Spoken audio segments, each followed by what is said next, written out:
It was a bright morning when the millionaire businessman Daniel Thompson returned home earlier than usual, his luxury car pulling into the long driveway of his mansion that stood tall as a symbol of his success, every brick a reminder of his journey from rags to riches, every window reflecting the sacrifices he had made to provide his family with the best life possible. Yet as he stepped out of the car with his briefcase in hand, his mind was still clouded with the stress of meetings, contracts, and numbers that defined his everyday world, and all he wanted was a moment of peace in his own home. But as he pushed the grand white door open and entered the living room, his eyes fell upon a scene that froze him in place. His young son, Ethan, only 10 years old, wearing a white apron, yellow gloves, holding a bucket filled with cleaning supplies, laughing with Maria, the housemaid, as they wiped down the furniture together, and for a split second Daniel could not process what he was seeing.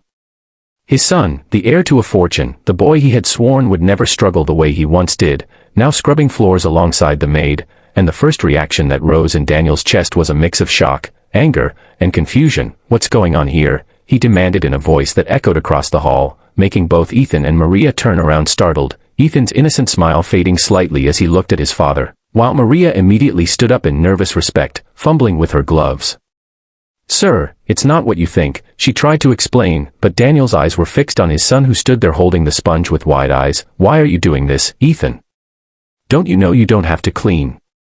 We have staff for that," Daniel said sternly, his tone carrying the authority of a man who had built empires. But Ethan, instead of shrinking back, took a step forward and said softly yet firmly, "Dad, I wanted to help Maria. She always cleans everything for us and never complains. But today I thought maybe I could understand what she does, maybe I could make her smile by helping her too." And in that moment, Daniel's heart skipped a beat, because he had not expected such words from his young son, words that carried compassion and humility, qualities Daniel feared his wealth might strip away from the boy. And Maria, with tears brimming in her eyes, added, "Sir, please don't be upset. Ethan insisted on helping. He's been such a blessing today. I tried to stop him but he wouldn't take no for an answer. He wanted to learn, he wanted to show kindness." And Daniel, who had once swept floors in a tiny diner as a teenager to pay for his meals, felt something shift deep within him, memories rushing back of how he too had once been looked down upon, how people had mocked him for doing the very kind of work his son was now proudly engaging in, and suddenly his anger melted into an unexpected admiration. But he did not show it right away.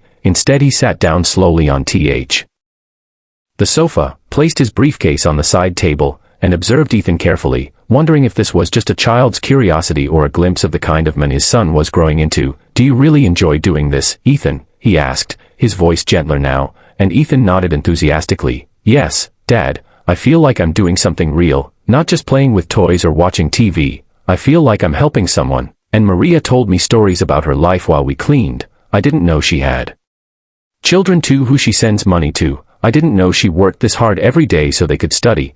I think she's amazing." And Daniel looked at Maria then, realizing for the first time how little he had actually noticed about the lives of the people who worked under his roof, people who silently carried burdens yet smiled through them. And guilt began to creep into his chest for being so absorbed in his business that he had failed to teach his son about gratitude and respect for others. Yet somehow his son had discovered it on his own, and that realization humbled him, making him feel both proud and ashamed at the same time, for a boy of 10 had just reminded him of values he himself had started to forget. But Daniel knew this moment was bigger than it seemed. It was not just about chores or cleaning, it was about empathy, humanity, and legacy. And as he leaned back on the sofa, his eyes softened, and he whispered almost to himself, "Maybe my son is richer than I am." But Ethan heard it and tilted his head. "What do you mean, Dad?" And Daniel smiled faintly. "You'll understand one day." Yet deep inside he already knew he had witnessed something extraordinary, something that would change the way he viewed fatherhood, wealth, and the very foundation of his household. And as Maria excused herself to continue with her duties, Daniel called Ethan to sit with him, placing his hand on the boy's shoulder, wanting to hear more about what he had learned.